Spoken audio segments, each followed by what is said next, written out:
হ্যাঁ ভালো লাগে না কিছু, বুঝছো? কেন? কেমন যেন লাগে, ভালো লাগে না, মনে হচ্ছে আগেই ভালো ছিলাম। কেমন লাগে? কেমন লাগে জানি না, বাট কেমন যেন লাগে, মনে হয় যে আগেই ভালো ছিলাম, এখন ভালো নেই। মনে হয় আগে কত শান্তি ছিলাম, কত সুখ, আগেই ভালো ছিলাম, বুঝছো? এখন আর একদমই ভালো লাগে না, একদমই না। ও বুঝছি, তুমি তোমার এক্সের সাথেই ভালো ছিলে, তাই না? আরে এক্সের সাথে কেন ভালো থাকবো? তাহলে কেন? ফেসবুক পাসওয়ার্ড নিয়ে নিয়েছি তাই? ফেসবুক পাসওয়ার্ড এই জন্য না। তাহলে কি সমস্যা? সমস্যা তো এখন, আগেই তো ভালো ছিলাম। কি এত আগে আগে আগে কি? আগেই কি ছিল? আগেই সব ছিল।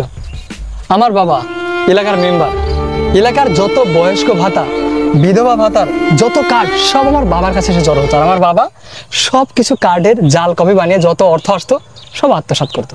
আমার দাদা এলাকার চেয়ারম্যান, এলাকার যত উন্নয়নমূলক কাজের জন্য যত বাজেট আসতো সব আমার দাদা মানতো। এইসব দিয়ে আমরা বাড়ি করেছি, গাড়ি করেছি, এমনকি তোমাকে যে আইফোনটা গিফট করেছি সেটাও সেই টাকা থেকেই নেওয়া। আর তুমি বলছো আগেই কি ছিল? তুমি এগুলো কি বলছো? তুমি এগুলো তো আমাকে আগে বলো না।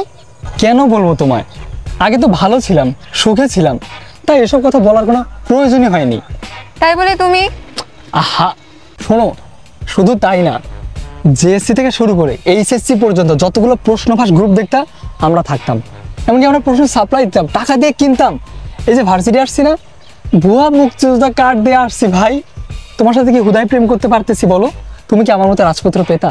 এই যে তারপর আমরা বিসিএস পরীক্ষা দিব, এখানেও তো আমি কত প্ল্যান করে রাখছিলাম যে আবেদ আলী আঙ্কেলকে 10 লক্ষ টাকা দিয়ে একটা প্রশ্ন ম্যানেজ করব।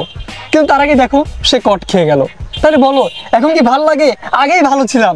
কিন্তু তুমি আমাকে এসব কিছুই বলনি। আহা আচ্ছা তুমি আমার সাথে বসো, আমি সব বলছিস, আসো। কিন্তু আমরা না আগেই ভালো ছিলাম। তুই থাক তোর আগের ভালো থাকা নিয়ে, আমি গেলাম। কোথায় যাচ্ছ? এই গার্লফ্রেন্ডও চলে গেল। ইউসুফ সরকারকে চরম মূল্য দিতে হবে বলে দিলাম।